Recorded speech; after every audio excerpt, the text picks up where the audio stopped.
Cümleten selamun aleyküm hanımlar, kanalıma hoş geldiniz. Bugün birlikte dikişsiz dikişsiz çok güzel bir patik yapacağız. Ben patiğimde piyasada rahatlıkla bulabileceğiniz patiklik iplerden kullandım. Krem ve pembe tonlarında.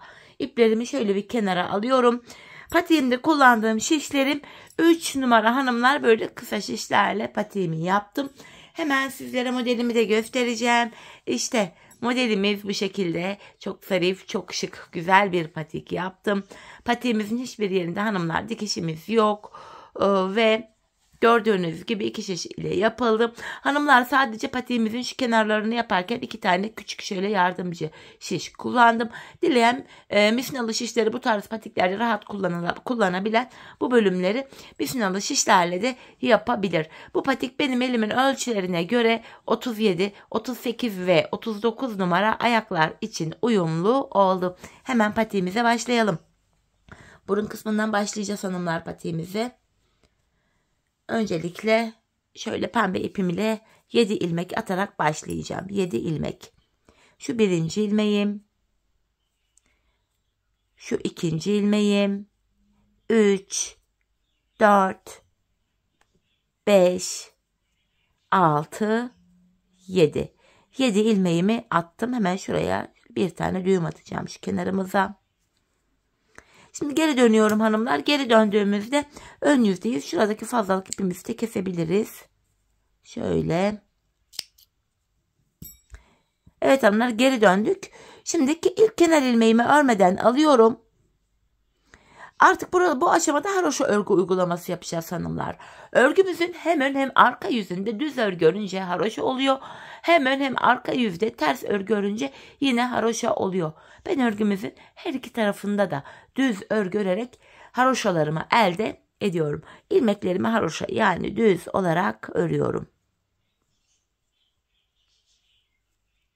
Sonuncu ilmeğimi de yine düz ördüm. Geri dönüyorum. Şimdi geri döndüğümüzde ön yüzdeyiz. Ön yüzde olduğumuzu şöyle kabul ediyorum. Başlangıç ipimiz, ki eğer şu minik ipimiz sol taraftaysa ön yüzdeyiz demektir. Bu aşamada ön yüzde artırmalarımızı da yapacağız. Artırma işlemini ilk 2 ilmeği ördükten sonra yapıyoruz. Bir de son 2 ilmek kalana kadar örüyoruz. Öyle artırıyoruz. Kenar ilmeğimi örmeden aldım. İkinci ilmeğimi örüyorum. Hemen buraya şöyle ipimi parmağıma dolayarak bir ilmek atıyorum. Bakın, ilk artırmamı yaptım. Son 2 ilmek kalana kadar öreceğim. Bakın, burada son 2 ilmeğim kaldı. Tekrar bu sol tarafa da şöyle artırmamı yapıyorum. Kalan 2 ilmeğimi düz örüyorum. Böylece hanımlar şişimizde 9 ilmeğimiz oldu. Ön yüzde artırmamızı yaptık. Geri döndüm. Şimdi arka yüzdeyiz. Arka yüzde artırma işlemi yok. İlmeklerimizi patiğimizin arka yüzünde normal haroşa olarak örüyoruz. Artırma işlemini sadece ön yüzde yapıyoruz. Sonuncu ilmeğimi de ördüm. Geri dönüyorum. Tekrar ön yüzdeyiz. Bu aşamada yine hanımlar artırmalarımızı yapacağız. Kenar ilmeğimi aldım. İkinci ilmeğimi örüyorum. Hemen ardından buraya şöyle artırmamı yaptım. Son 2 ilmeğim kalana kadar öreceğim. Bakın, son 2 ilmeğim kaldı. Hemen buraya da artırmamı yapıyorum. Kalan 2 ilmeğimi düz örüyorum. Böylece 11 ilmeğimiz oldu. Her artırmada ilmek sayıları ikişer ikişer artıyor. Şimdi geri döndük, arka yüzdeyiz. İlk ilmeğimi örmeden alıyorum. Diğer ilmeklerimin hepsini haroşa olarak örüyorum. Gördüğünüz üzere arka yüzde artırma yapmıyorum. Sonuncu ilmeğimi de ördüm. Geri dönüyorum hanımlar. Tekrar ön yüzdeyiz. Yine artırmalara devam edeceğiz. Kenar ilmeğimi aldım. İkinci ilmeğimi örüyorum. Hemen artırmamı yapıyorum buraya. Son 2 ilmeğim kalana kadar öreceğim. Bakın, son 2 ilmeğim kaldı. Hemen buraya artırmamı yapıyorum. Kalan 2 ilmeğimi düz örüyorum. Böylece şişimizde 13 ilmeğimiz oldu. Şimdi yapacağımız işlem şu. Geri döneceğiz. Arka yüzde ilmekleri haroşa olarak öreceğiz. Ön yüzde tekrardan ilk 2 ilmeği ördükten sonra artıracağız. Bir de son 2 ilmek kalana kadar öreceğiz. Artırmamızı yapacağız. Hanımlar, ben bu artırma işlemine şişimde 27 ilmeğim olana kadar devam ettim. Ardından modelime başladım. Şimdi hep birlikte 27 ilmeğimiz olana kadar artırmalarımızı yapalım gelelim. Ardından birlikte modelimizi kuralım. Evet hanımlar, 27 ilmeğim olana kadar artırmalarımı yaptım geldim. Şimdi tekrar ön yüzdeyiz. Bu aşamada artık krem ipimize geçeceğiz hanımlar. Modelimizi de kuracağız. Şöyle krem ipimi ekleyeceğim. Alıyorum ipimi. Modelimiz hanımlar, bu modelimiz 6 sıradan oluşuyor. Ön yüzde modelimizin 1. sırasını krem ipimizle yapıyoruz. Modelimizde 1. sıradayız. İlmekleri düz örüyoruz. İp geçişi olduğu için ilk ilmeğimi ördüm. Hemen ikinci ilmeğimi de örüyorum. Ardından krem ipimin ucunu şöyle bağlayacağım. Patiğimiz sökülmesin diye. Buraya düğümümü atıyorum.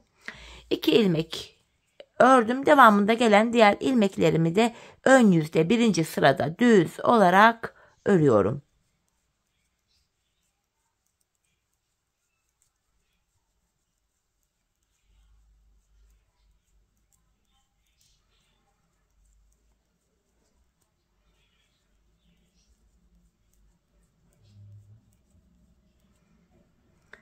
Evet hanımlar, şimdi geri dönüyoruz, arka yüzdeyiz. Modelimizde 2. sıradayız. Bu sıramızda ilk kenar ilmeğimi örmeden alıyorum. İlmeklerimi arka yüzde 2. sırada ters olarak örüyorum. Modelimizin ilk 2 sırasında ön yüzde ilmeklerimizi düz örüyoruz. Arka yüzde de ters örüyoruz.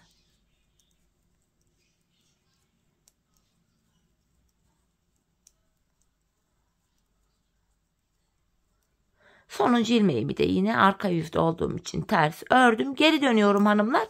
Ön yüzdeyiz ve modelimizde 3. sıradayız. Kenardaki ilk ilmeğimi örmeden alıyorum. Model kurulumunu yapacağız hanımlar. Kenar ilmeğimi aldım. Hemen yanına bir ilmek ters örüyorum. Şöyle bir tane ters ördüm. Yapacağımız işlem şu. Önde 2 ilmeğimiz var. Bu 2 ilmeğin aradan girerek şöyle bir adet ilmek çıkartıyorum. İpimi şişime bir kere doladım. Hemen önündeki bir ilmeği örüyorum. Bir ilmekten 3 ilmek elde ediyoruz.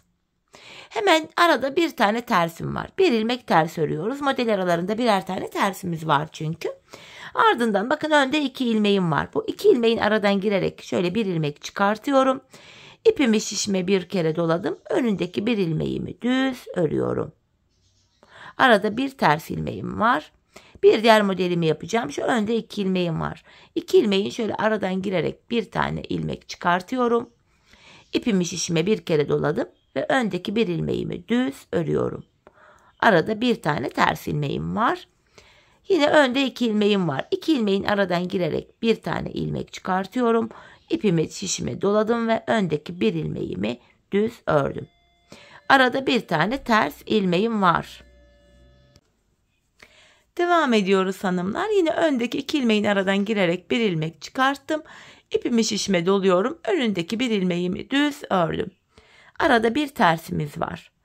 Bu şekilde hanımlar sıra sonuna kadar modelimizi kuruyoruz. Yine bakın aradaki bir tersimi ördüm. Yine öndeki 2 ilmeğin aradan girerek bir ilmek çıkartıyorum. İpimi şişime doladım. Sıradaki bir ilmeğimi düz örüyorum. Yanında bir tane ters ilmeğim var. Sırasıyla ilmeklerimizi ön yüzde modelimizin 3. sırasında bu şekilde örüyoruz. Bu şekilde hanımlar ilmek sayıları bu sırada artıyor. Fakat arka yüzde fazlalık ilmekler toplanacak yeniden. Yeniden öndeki 2 ilmeğin aradan girip bir ilmek çıkarttım. İpimi şişime doladım. Öndeki bir ilmeği düz ördüm. Yanına bir tane ters örüyorum. Tekrar öndeki 2 ilmeğin aradan girdim. İpimi şişime doladım. Öndeki bir ilmeği düz ördüm. Yanına bir tane ters örüyorum. Ve son kenar ilmeğimi düz olarak örüyorum. Ön yüzde sırayı tamamladık. Geri dönüyorum. Arka yüzde 4. sıradayız. Kenar ilmeğimi örmeden aldım. Ön yüzdeki ters ördüğümüz ilmeği arka yüzde düz örüyoruz hanımlar. Ön yüze ters düşüyor. Bir ilmekten 3 ilmek çıkartmıştık. Bakın hanımlar 3 üçlü gruplar halinde ilmeklerimiz var. Bu 3 ilmeğin 3'ünü birden tersten kesiyorum. Yanına bir ilmek düz örüyorum. Bakın ön yüzde ters ördüğümüz aradaki ilmekleri arka yüzde düz örüyoruz. Bu üçlü ilmekleri 3'ünü birden tersten kesiyoruz. Yanındaki bir ilmeği düz örüyoruz.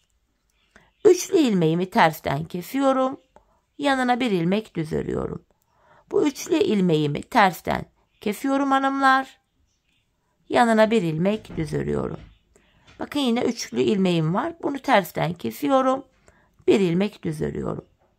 Bu üçlü ilmeğimi tersten kesiyorum. Yanına bir ilmek düz örüyorum. Tekrar üçlü ilmeğimi tersten kestim. Bir ilmek düz ördüm. Bu şekilde hanımlar 4. sıramızı yapıyoruz. Ön yüzde bir ilmekten 3 ilmek çıkartmıştık. Arka yüzde tekrar bu ilmekleri de kesim yapıyoruz. İlmek sayıları eski haline dönüyor böylece. Bir düz örüyorum. Bu üçlü ilmeği tersten kesiyorum. Yanındaki bir ilmeği düz örüyorum. Tekrar bakın üçlü ilmeğim var. Tersten kesiyorum. Yanına bir ilmek düz ördüm. Arka yüzde kenar ilmeğimi de ters olarak örüyorum. Geri döndük hanımlar. Ön yüzde modelimizde 5. sıradayız şimdi. Yine ilk ilmeğimi örmeden aldım. Bakın buradaki ters ilmeğimi ters örüyorum. İpim karşıda. Bu ilmeğimi model yaptığımız ilmeğimizi örmeden alıyoruz. Bir ilmek ters örüyoruz. Model yaptığımız ilmeği örmeden sağ şişimizi alıyoruz. Bir ters örüyorum. Bu model yaptığım ilmeğimi örmeden alıyorum. Aradaki bir tersimi ters örüyorum.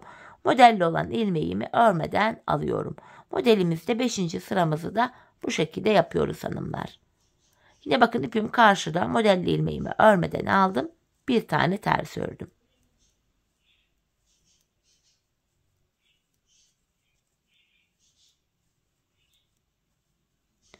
Bir tersimi ördüm. Son kenar ilmeğimi düz örüyorum.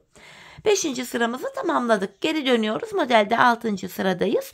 Bu sırada da kenar ilmeğimi örmeden aldım. Hemen şu aradaki bir düz ilmeğimi düz örüyorum. Ön yüze ters düşüyor bu. İp bu defa arka yüzde, yani benden tarafta, bu model kur yaptığımız ilmeği örmeden alıyoruz. Aradaki bir ilmeği düz örüyoruz. İp arka yüzde, yani benden tarafta, model yaptığımız ilmeği örmeden alıyoruz. Bir düz örüyoruz. Modelli ilmeği örmeden alıyoruz.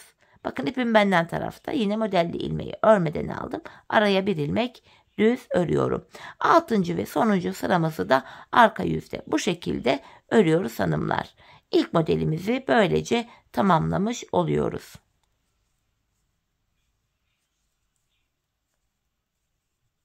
Ve son kenar ilmeğimi arka yüzde olduğum için ters ördüm. Şimdi geri döndük. Ön yüzdeyi hanımlar, gördüğünüz gibi bakın ilk modelimizi bitirdik. Şimdi renk değişikliği yaparak ikinci modelimizi yapacağız. İlk modeli nasıl yaptıysak ikinci modelde aynı şekilde yapılacak hanımlar. 6 sıradan oluşan modelimizi bakın renk değişikliği yaparak yeniden başlatıyorum. Modelde 1. sıradayım. İp geçişi olduğu için bu defa ilk kenar ilmeğimi örerek başlıyorum. İlk sıramızda ilmeklerimizin hepsini düz olarak örüyoruz. Kafanız karışmasın diye ikinci modeli de birlikte yapalım istedim. Sırasıyla ilmeklerimi ön yüzde 1. sırada düz örüyorum.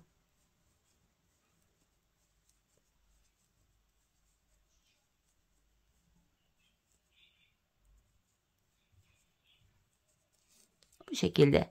Geri dönüyorum. Arka yüzdeyim. Şimdi de ilmeklerimi bakın kenar ilmeğimi örmeden aldım. 2. sırada tamamını ters olarak örüyorum.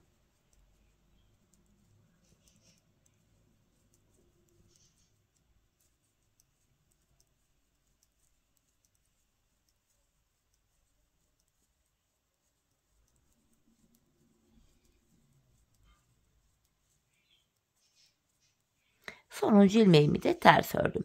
Şimdi geri dönüyorum hanımlar. Ön yüzdeyiz. Modelimizde 3. sıradayız. Model kurulumunu yapacağız. İlk ilmeğimi örmeden alıyorum. Hemen yanındaki bir ilmeği ters örüyorum.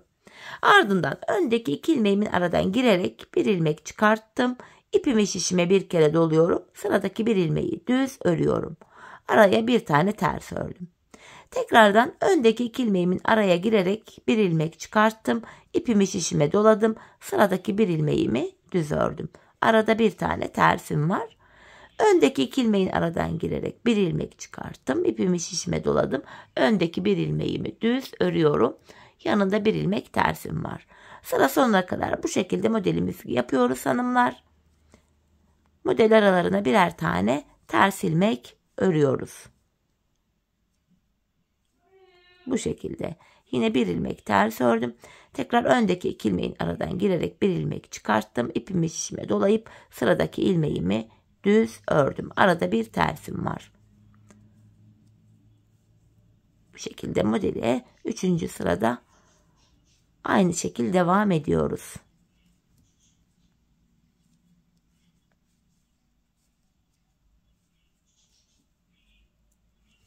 Yine öndeki 2 ilmeği aradan girip ilmek çıkarttım. İpimi şişime doladım ve öndeki bir ilmeği ördüm. Yanında bir tersim var.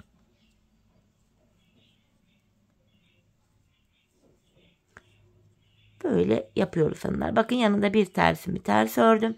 Hemen kenardaki bir düzümü de bir ilmeğimi de düz olarak örüyorum, kenar ilmeğimi. 3. sırayı tamamladık. Arka yüzde 4. sıraya geldik. Bu sırada kenar ilmeğimi aldım. Bakın ön yüzde ters ördüğümüz ilmeği arka yüzde düz örüyoruz. Bu üçlü ilmeği 4. sırada tersten keserek topluyoruz hanımlar. Bakın 3 ilmeğim vardı. Üçünü tersten kesiyorum. Yanına bir ilmek düz ördüm. Bu üçlü ilmeğimi tersten kesiyorum. Yanına bir ilmek düz ördüm.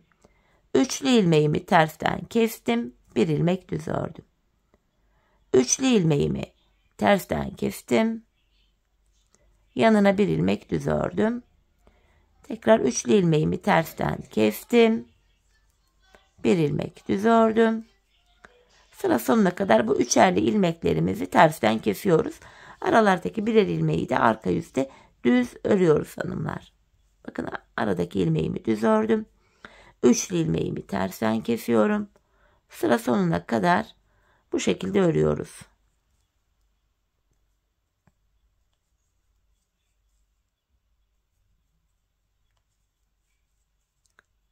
Yine üçlü ilmeğimi kestim. Yanına bir ilmek düz ördüm. Son kenar ilmeğimi de arka yüzde olduğum için ters örüyorum. Geri döndük hanımlar. Modelimizde ön yüzde 5. sıradayız. Bu sıramızda kenar ilmeğimi örmeden aldım. Yanındaki bir tersi ters ördüm. İpim karşıda. Bu model yaptığımız ilmeği örmeden alıyoruz. Yanına bir tane ters örüyoruz. Model yaptığımız ilmeği örmeden alıyoruz. Bir ilmek ters örüyoruz. Model yaptığım ilmeğimi örmeden aldım. Bir ilmek ters örüyorum. Ön yüzde 5. sıramızda yapacağımız işlem bu. Model yaptığımız ilmeklerimizi örmeden alıyoruz hanımlar. Aralardaki birer ilmeği yine ters olarak örüyoruz. Son kenar ilmeğimi de ön yüzde olduğum için düz olarak ördüm. Modelde 5. sırayı da tamamladık. Arka yüzde 6. ve sonuncu sıradayız. Kenar ilmeğimi örmeden aldım. Yanında bir ilmek düzüm var. Bir tane düz örüyorum. İp arka yüzde, yani benden tarafta. Modelli ilmeği yine örmeden alıyoruz. Yanına bir ilmek düz örüyoruz.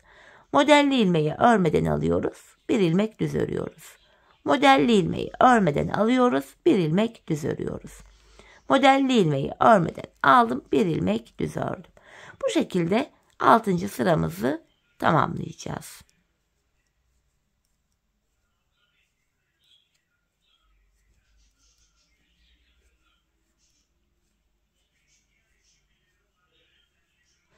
Kenar ilmeğimi de arka yüzdeyi ters ördüm. Gördüğünüz gibi hanımlar ilk 2 modelimizi tamamladık. Model aynı şekilde devam ediyor. Her 6 sırada bir renk değiştirerek modelimizi oluşturuyoruz. Şimdi krep ipimize geçeceğiz. Aynı modeli 3. kez kuracağız. Hanımlar, ben bu patiğimin ön bölümüne toplamda bakın 1, 2, 3, 4, 5, son kez pembeli model yaptım. 6 tane model yaptım. Tam denk geldi. Yeterli oldu. Şimdi hep birlikte toplamda 6 tane modelimizi yapalım, gelelim. Ardından bilek bölümüne birlikte başlayalım. Evet hanımlar, toplamda 6 tane modelimi yaptım, geldim. Sonuncu modelim pembe ile yapıldı. Şimdi yapacağımız işlem şu. İlmeklerimizi bir diş haroşa öreceğiz burada. Krem ipimiz ile. Pembe ipimizi de şimdi keseceğiz hanımlar. Yine ip geçişi olduğu için ilk ilmeğimi ördüm. Hemen ikinci ilmeğimi de ördükten sonra pembe ipim ile şimdilik işim kalmadığı için şöyle ucunu kesiyorum. İpimin ucunu patiğim sökülmesin diye şöyle krem ipime bağlıyorum. 2 tane sıkı bir düğüm attım. Şöyle içi sıkalım. Şimdi ilmeklerimizin tamamını sıra sonuna kadar haroşa olacak şekilde, yani düz olarak örüyoruz hanımlar. Krem ipimiz ile bir diş haroşa örmemiz gerekiyor. İlmeklerimi düz olarak örüyorum.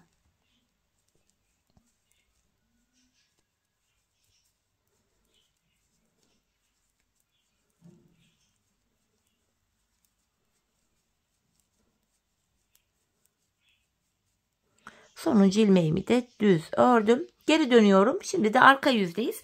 Arka yüzde de yine ilmekleri düz öreceğiz. Böylece haroşa düşecek yine. Kenar ilmeğimi örmeden aldım. yine devamında gelen diğer ilmeklerimi sırasıyla düz olarak yani haroşa olarak örüyorum. Artık patiğimizin kalan bölümünde tamamen haroşa örgü uygulaması yapacağız.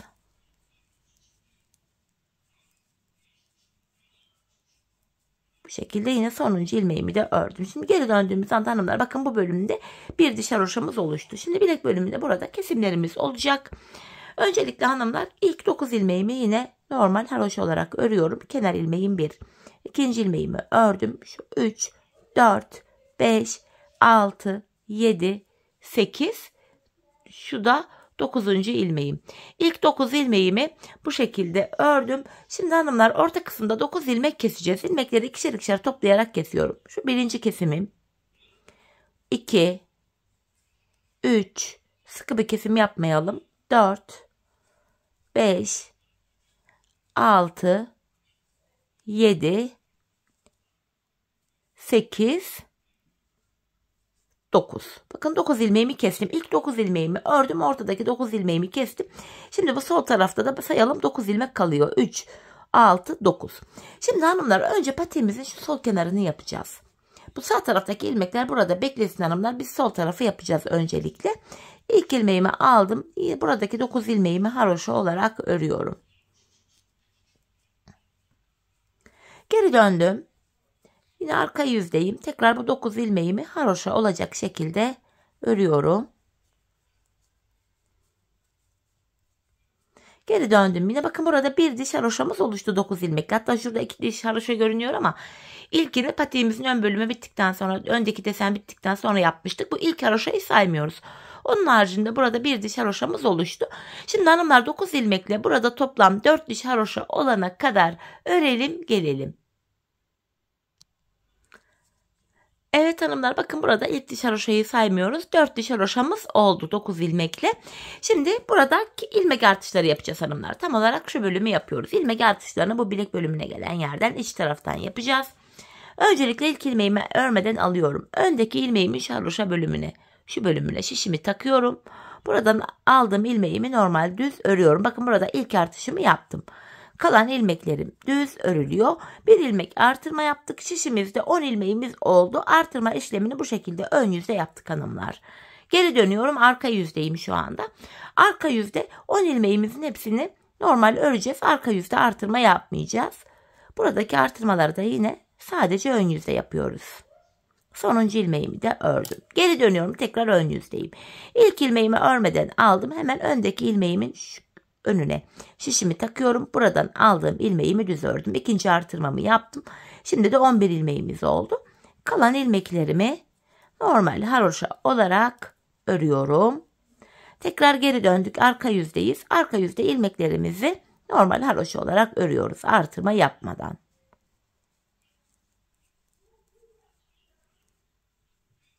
Tekrar ön yüzdeyiz hanımlar. Yeniden ilk ilmeğimi aldım. Öndeki ilmeğimin şu önüne bakın. Şurasına şişimi takıyorum. Buradan aldığım ilmeğimi düz ördüm. Yine artırmamızı yaptık. Şimdi de şişimizde 12 ilmeğimiz oldu. Kalan ilmeklerimi de sıra sonuna kadar bu şekilde haroşa olarak örüyorum. Bu şekilde hanımlar yine arka yüzde artırma işlemi yok. 12 ilmeğimizin tamamını haroşa olarak örüyoruz. Sonuncu ilmeğimi de ördüm. Tekrar geri dönüyoruz. Ön yüzdeyiz. Artırmaya devam edeceğiz. İlk ilmeğimi örmeden aldım. Yine bakın öndeki ilmeğimi şu ön kısmına şişimi takıyorum ve bunu normal düz ördüm. Kalan ilmeklerim düz örülüyor. Böylece 13 ilmeğimiz oldu. 14 ilmek olana kadar devam edeceğiz hanımlar.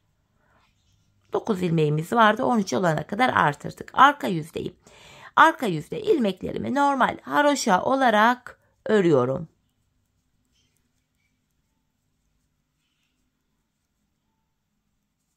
Tekrar geri döndüm. Yeniden ön yüzdeyim. Son kez artırmamı yapacağım. Artık 14 ilmeğimiz olacak. İlk ilmeğimi örmeden aldım. Hemen öndeki ilmeğimin şu ön kısmına giriyorum. Buradan aldığım ilmeğimi de düz ördüm. Diğer ilmeklerimi düz olarak yani haroşa olarak örüyorum. Şişimizde şu anda hanımlar 14 ilmeğimiz oldu. Artık artırma yapmayacağız. Haroşalarımızı 14 ilmek üzerinden örmeye devam edeceğiz. Şu anda sayalım isterseniz. 3, 6, 9, 12, 13, 14 ilmeğimiz oldu. Ben bu aşamada hanımlar buradaki toplam haroşa sıralarını sayacak olursak ben bu bölüme 15 diş 15 sıra haroşa ördüm. Şöyle bir sayalım. İlk haroşayı saymıyorduk. Ön bölümdeki haroşaydı çünkü o. Diğerlerini sayalım. 1, 2, 3, 4, 5, 6, 7, 8. 8 diş haroşamız olmuş burada. Burada toplam 15 diş haroşamız olana kadar 14 ilmek üzerinden örelim. Gelelim hanımlar. Sonra kesim yapacağız birlikte. Evet hanımlar, bu bölümde 15 sıra haroşam olana kadar ördüm ve geldim. Şimdi kesimimizi yapacağız hanımlar. Ön yüzde kesim yapacağız sol kenarda. Yine ilmeklerimi ikişer ikişer toplayarak keseceğim. Hanımlar biraz gevşek, esnek bir kesim yapalım.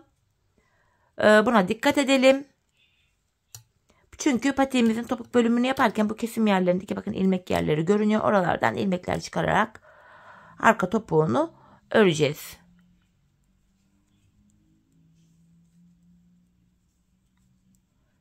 İkişer ikişer toplayarak kesiyorum. Son bir ilmeğim kaldı. Onu da yine bu şekilde kestim. Buraya şöyle bir tane zincir oluşturuyorum. İpimin ucunda bir düğüm atacak kadar şöyle bir miktar ip bırakıp ipimi kesiyorum. Bu sol kenarı bitirdik. Bu aşamada hanımlar size mezurayla ölçüyü de vermek istiyorum. Patiğimizin şu şekilde boyu toplamda bakın şu burundan itibaren tutarak ölçüyorum. Bakın sıfırladım buraya. Sonra diva patik ölçü vermiyor demeyin, 19 santim. Gördüğünüz gibi boyum 19 santim. Patiğimizin eni zaten şöyle açılıyor. Fakat ben açmadan normal ölçüyü şöyle vereceğim. Normal duruşunu veriyorum. Burada da hanımlar şurası 9-9,5 santim enimiz var. Patiğimizin ölçüleri de böyle. Sol kenarı bitirdik. Şimdi sağ kenara başlayacağız hanımlar. Geri dönüyoruz. Arka yüzle başlayacağız. Sağ kenara. İlmeklerimizi yine buradaki 9 ilmeğimizi öreceğiz. Haroşa olacak şekilde. Hemen ilk ilmeğimi ördükten sonra krem ipimin ucunu arkada bırakıyorum. İkinci ilmeğimi de ördüm. İkinci ilmeğimden hemen sonra hanımlar ipimin ucunu şöyle bağlayacağım. Krem ipimi arkaya düğüm atıyorum. Patiğimiz sökülmesin çünkü. Sıradaki ilmeklerimi de yine haroşa örmeye devam ediyorum. Sol kenarı nasıl yaptıysak sağ kenarda aynı şekil yapılıyor hanımlar. Şimdi geri dönüyoruz. Bakın burada bir diş haroşamız oluştu. Sol kenara 4 diş haroşa yapmıştık 9 ilmekle. Buraya da 4 diş haroşamızı örelim gelelim. Evet hanımlar, bakın buraya da şöyle sayalım. 1, 2, 3, 4. 4 diş haroşamız oldu. Artık burada da artırmaları yapacağız. Artırmaları yine bilek bölümüne yapacağız. Şu iç tarafa doğru yapacağız. Ön yüzde yapıyoruz hanımlar. Bu sağ taraftaki artırmalar da şöyle oluyor. Son bir ilmeğim kalana kadar örüyorum. Bakın son bir ilmeğim kaldı. En son ördüğüm ilmeğin ön kısmına şuraya şişimi takıyorum ve buradan aldığım ilmeğimi düz ördüm. Sonuncu ilmeğimi de düz örüyorum. Artırmamızı bu şekilde sağ kenarda yapıyoruz. 10 ilmeğimiz oldu. Yine geri döndük, arka yüzdeyiz. Arka yüzde artırma yok. Buradaki 10 ilmeğimizin tamamını haroşa olarak örüyoruz. Bakın tekrar ön yüzdeyiz. Yine artırmaya devam edeceğiz. Tekrar son bir ilmek kalana kadar öreceğiz.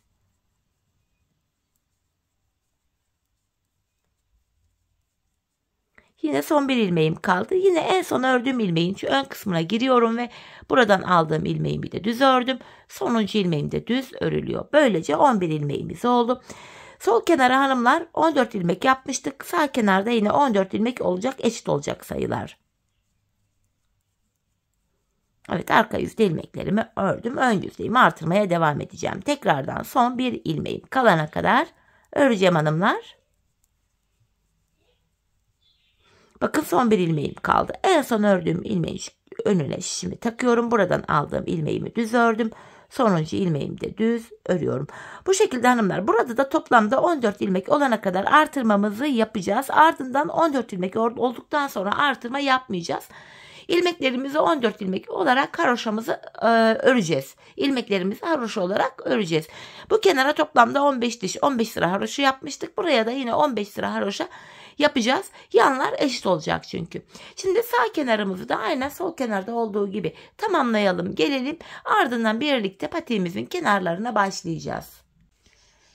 Evet hanımlar, ben yine bu bölümde 15 diş haroşam olana kadar ördüm geldim. 15 diş haroşamdan sonra yine ön yüzde ilmeklerimin hepsini ördüm. Bu çünkü geri döneceğiz. Bu aşamada sağ kenarda arka yüzde kesim yapacağız. Bakın geri döndüm, şu an arka yüzdeyim. Yine sol kenarda olduğu gibi burada da ilmeklerimi ikişer ikişer toplayarak gevşek, esnek bir şekilde kesiyorum.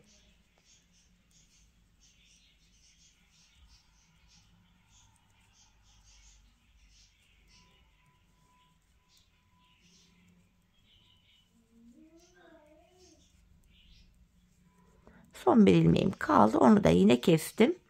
En son şuraya şöyle 2 tane sıkı bir zincir oluşturup ipimi kesiyorum. Patiğimizin üst bölümünü böylece tamamladık hanımlar. Şimdi patiğimizin şu kenarlarını yapacağız. Bakın buraları yapacağız. Videonun başında hani misin alışış kullanabilirsiniz dediğim yer burası. Ama ben dediğim gibi misin alışış kullanamıyorum böyle modellerde. Şimdi yine şeyimi alıyorum. Bu pembe ipimi alıyorum. Şişlerimi de hazırladım. Yedek şişlerimi de koydum önüme. Şu ön yüzde şu kenardan itibaren bakın patiğimizin şu sol kenarından itibaren ilmekler çıkaracağız bu bölüme. Şöyle bakın ilk kenar ilmek yerine ilmeğin iki kanadına birden giriyorum. İlmeğimi şöyle çıkartıyorum ilk ilmeğimi. Sırasıyla hanımlar kenar ilmek yerine bakın ilmeğin iki kanadına birden girerek ilmek çıkarıyoruz. Pembe ipimin ucunda yine kendine bağlayacağım şurada.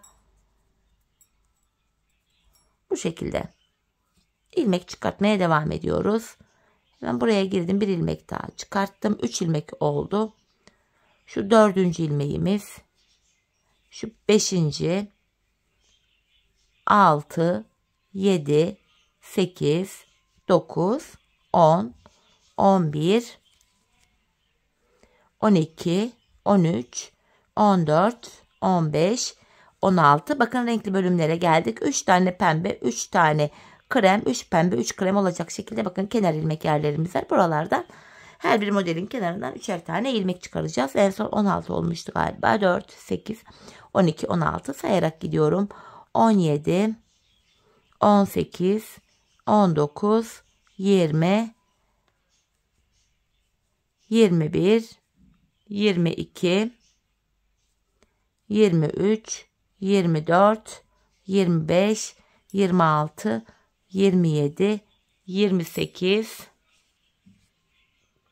devam ediyoruz.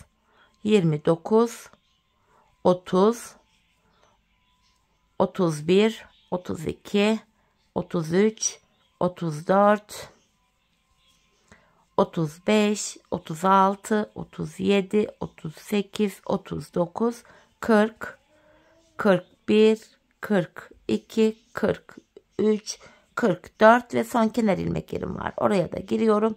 45. Toplamda hanımlar patiğimizin şu bölümünden hemen ipimi gizlemiştim. Şöyle 45 ilmek çıkarttık. Bu kenardan 45 ilmek çıkarttık. Patik burnumuza 7 ilmek olarak başlamıştık.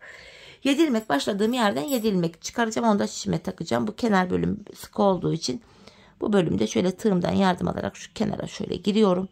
İlmeğimi çıkartıp şöyle şişime taktım. 7 ilmek başladığımız yerden 7 ilmek çıkaracağız hanımlar.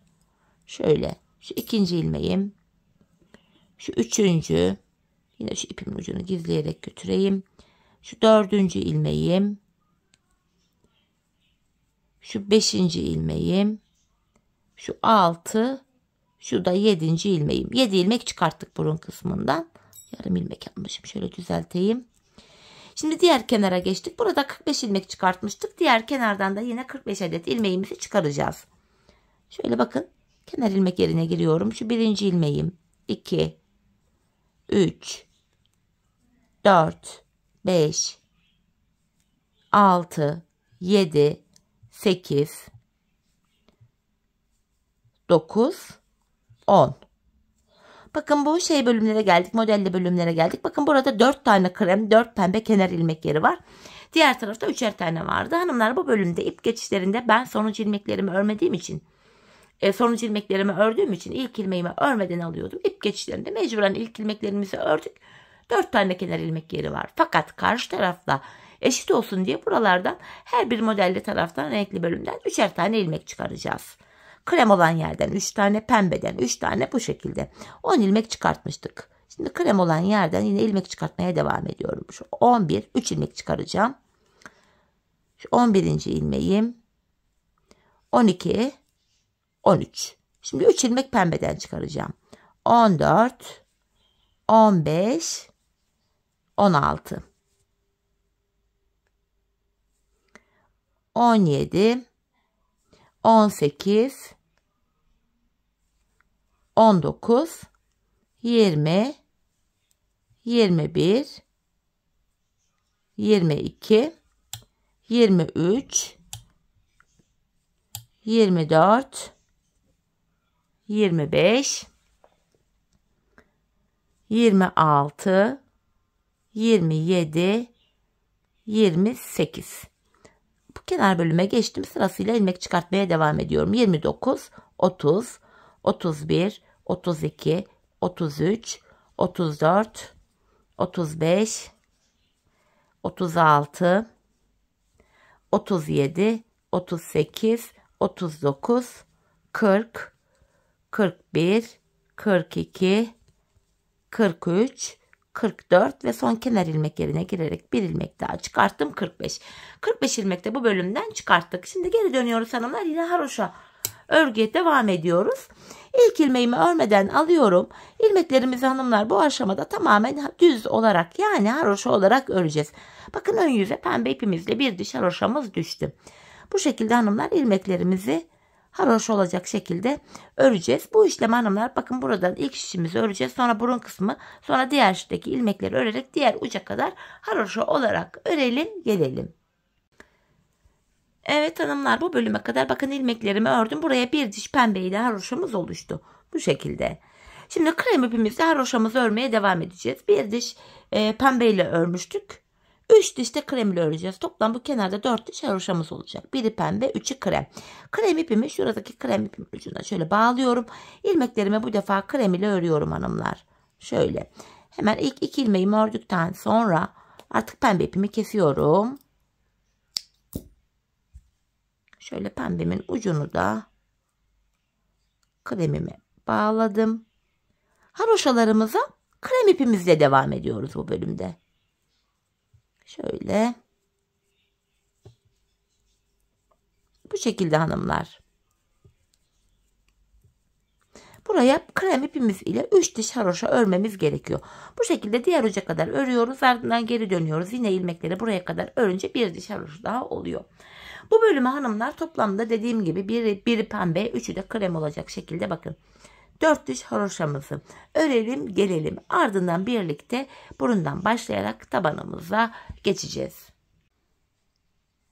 Evet hanımlar şu kenarımızda toplamda 3 diş krem haroşam olana kadar gördüğünüz gibi ördüm geldim. Şimdi burundan başlayarak tabanımızı öreceğiz. Öncelikle hanımlar ilk şişimde 45 ilmeğim vardı. Yine bu ilk 45 ilmeğimiz bu şekilde haroşa olarak örülecek. İlk şişimizdeki ilmeklerimizi örelim gelelim. Evet hanımlar ilk şişimdeki 45 ilmeğimi ördüm. Şimdi burun kısmına geldim. Burun kısmında da 7 ilmeğimiz vardı. Şimdi de bu 7 ilmeğimi öreceğim. Şu 7. ilmeğim. 7 ilmek ördükten sonra hemen şu sol taraftaki şişimden 2 ilmeği ikisini birlikte keserek örüyorum. Orta kısma bu ilmek eklendi. Ortada böylece 8 ilmeğimiz oldu. Ardından geri dönüyorum. 2 ilmeği kestikten sonra geri döndüm. Bu aşamada ipimiz karşıda ve ilk ilmeğimizi örmeden alıyoruz. Bu orta kısımdaki 8 ilmeğimi yine haroşa olarak örüyorum. Şu sonuncu ilmeğim. Ardından yine bu yan taraftaki şişimden 2 adet ilmeği keserek ortaya ekliyorum. Böylece ortada 9 ilmek oldu. İlmek ekledikten sonra yine şöyle geri döndüm. İpim karşıda, ilk ilmeğimi örmeden alıyorum. Bu orta kısımdaki 9 ilmeğimizi öreceğiz. Şu 9. ilmeğim. Ardından şişimden yine 2 adet ilmeği keserek orta kısma ekliyorum. Ortada 10 ilmeğimiz oldu. Orta kısımda 15 ilmek olana kadar buna devam edeceğiz hanımlar. Tekrar geri döndüm. İpim karşıda, ilk ilmeğimi örmeden aldım. Orta kısımdaki 10 ilmeğimi örüyorum. Şu 10. ilmeğim. Tekrar yandan 2 tane ilmeği keserek örüyorum. Bu ilmeği de ortaya ekledik. Ortada 11 ilmeğimiz oldu. Geri dönüyorum hanımlar. Yine ipim karşıda, ilk ilmeğimi örmeden aldım. Bu orta kısımdaki 11 ilmeğimizi öreceğiz.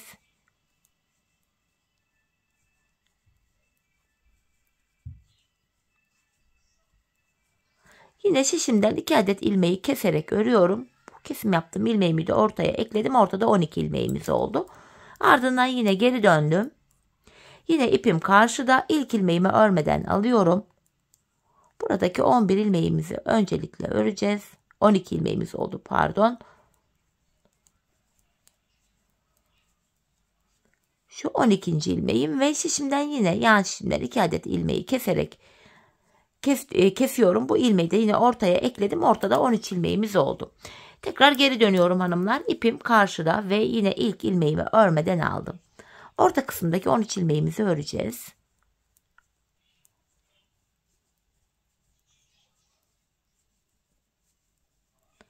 Şu 13. ilmeğim. Ardından hemen şişimden 2 adet ilmeği keserek ortaya ekledim. Orta kısımda böylece 14 ilmeğimiz oldu. Tabanımızda 15 ilmek olana kadar devam edecektik. Şimdi son kez diğer kenardan da bir kesim yapacağım. Toplam 15 ilmek olacak. İpim karşıda. İlk ilmeği örmeden aldım. Devamında gelen diğer ilmekleri haroşa olarak örüyorum. Şu 14. ilmeğim ve şişimden yine 2 adet ilmeği keserek ortaya ekledim. Orta kısımda 15 ilmeğimiz oldu hanımlar. Artık 15 ilmek üzerinden tabanımızı yapacağız. Yapacağımız işlem şu. Bakın burada hafif oval bir görüntü oluştu ayrıca.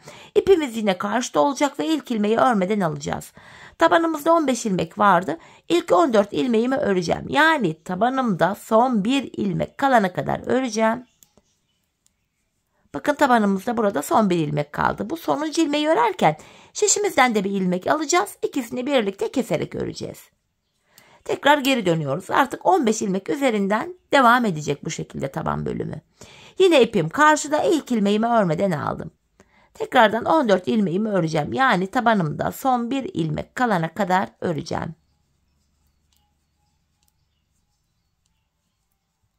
Bakın burada son bir ilmeğim kaldı. 15. ilmeğimi yani bu 15. ilmeğimi örerken şişimden de bir ilmek alıyorum.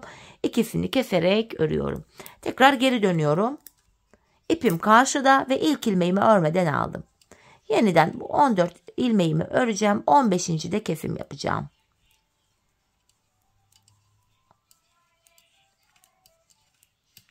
Bakın son bir ilmek kaldı. Bunu örerken şişimden de bir ilmek alıyorum. İkisini keserek örüyorum.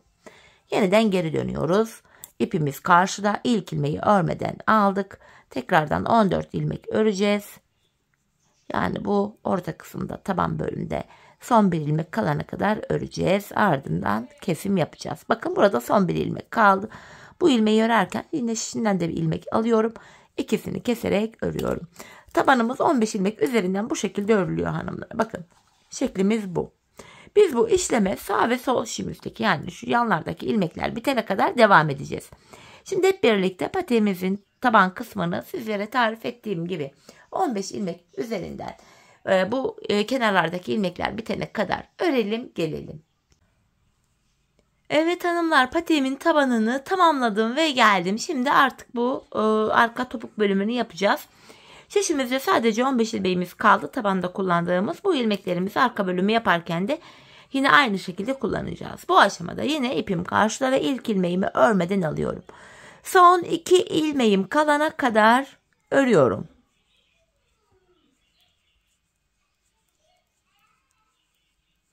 Bakın son 2 ilmeğim kaldı. İkisini birlikte keserek örüyorum hanımlar. 14 ilmek kaldı. Bu aşamada bakın şu sıradaki kenar ilmek yerine girerek bu bölümdeki bakın ilk kenar ilmek yerine girdim. Buraya bir adet ilmek çıkarttım. Tekrar 15 ilmeğimiz oldu. Geri dönüyorum. Bu şekilde hanımlar hem patiğimizin arkasını yapmış oluyoruz hem de arka bölümü şu kenarlara eklemiş oluyoruz. Yine ipim karşıda, ilk ilmeğimi örmeden aldım. Tekrardan son 2 ilmeğim kalana kadar öreceğim.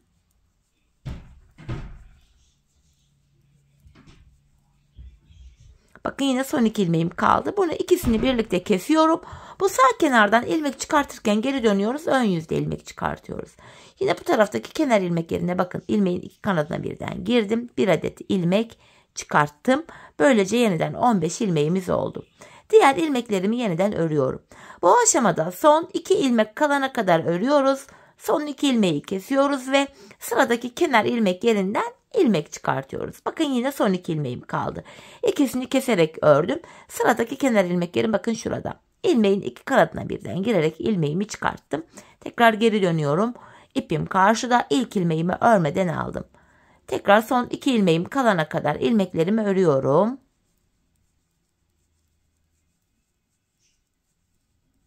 Yine son 2 ilmeğim kaldı. İkisini kesiyorum. Sağ kenarda ilmek çıkartırken hanımlar ön yüzde şöyle ilmeğin 2 kanadına birden giriyorum. İlmeğimi çıkartıyorum. Tekrar 15 ilmeğimiz oluyor. Patiğimizin arkası böyle yapılıyor hanımlar. Yeniden bakın son 2 ilmeğim kalana kadar örüyorum. Bu ikisini kestim. Ve sıradaki kenar ilmek yerim şurada. Buraya girerek bir adet ilmek çıkarttım. Patiğimizin arka bölümünü bu şekilde yapacağız hanımlar. Biz bu işleme son kenar ilmek yerlerine kadar buraya kadar devam edeceğiz. Şimdi hep birlikte patiğimizin arka bölümünü sizlere gösterdiğim gibi 15 ilmek üzerinden son kenar ilmek yerlerine gelene kadar örelim gelelim. Evet hanımlar, patiğimin arka bölümünü ördüm geldim. Bakın son kenar ilmek yerlerine kadar yaptım. Artık ilmeklerimi keseceğim yine. İkişer ikişer toplayarak kesimimi yapıyorum. Çok sıkı bir kesim yapmayalım hanımlar. Çünkü ayak gireceği için bu bölümde, boğaz kısmı olduğu için burası sıkı olmasın, ayağımız rahat girsin diye biraz esnek bir kesim yapıyoruz. Yine ilmeklerimi ikişer ikişer toplayarak kesimimi gerçekleştiriyorum.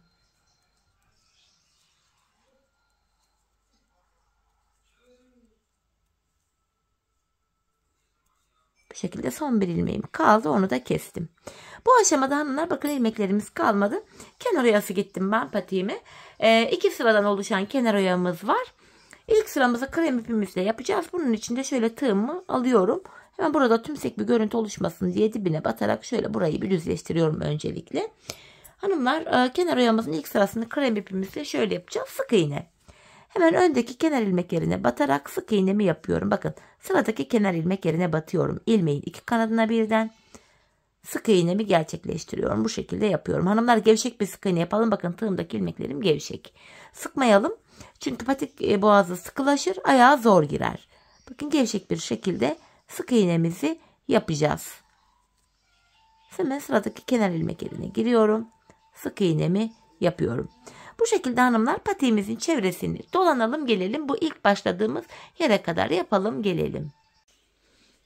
Evet hanımlar, ilk başladığım yere kadar patiğimin çevresini sık iğne yöntemiyle dolandım geldim. Artık bitti burası.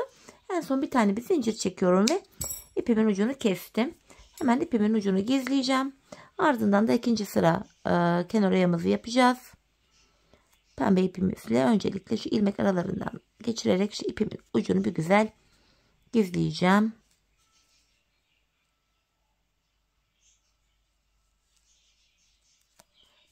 Şimdi kenar oyam için bu defa pembe ipimi elime alıyorum. Pembe ipimle önce şöyle bir tane ilmek oluşturacağım. Şöyle. Beceremedim, pardon. Bir yeniden yapalım. Bir tane şöyle ilmeğimi oluşturuyorum. Şimdi bu sık iğneyi bitirdiğimiz yere tekrar şöyle girerek bakın ilmeğimi buraya sabitliyorum. Bu sıramızda da ters sık iğne yapacağız hanımlar. Yani geri geri gideceğiz. Bir gerideki krem sık iğnenin içine girerek tığım ile bir ilmek çıkartıyorum ve tığımdaki 2 ilmeği topluyorum.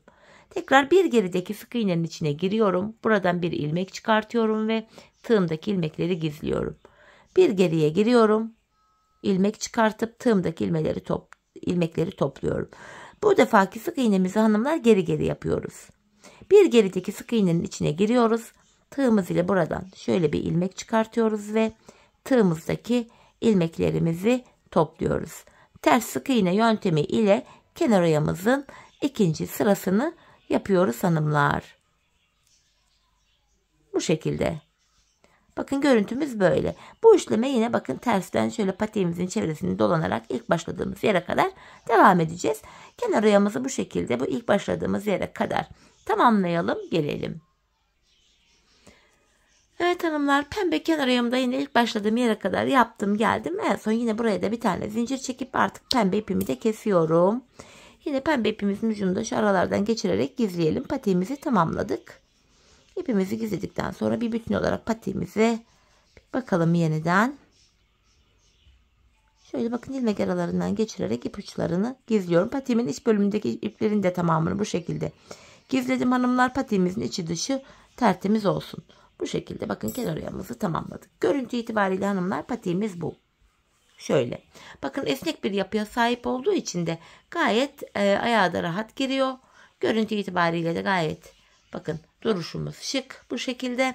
Ayaktaki duruşu çok daha güzel. Onu gösterebilmek için de şöyle manken ayağıma da bir giydireyim. Ayağımızda da bakalım birlikte nasıl göründüğüne. Çok güzel, zarif, harika bir patik oldu hanımlar. Ben çok beğenerek, severek yaptım. Umarım sizler de benimle birlikte beğenerek, severek patiğinizi yaparsınız. 5 şiş patik bilmeyen hanımlar için de gayet güzel bir fikir oldu diye düşünüyorum.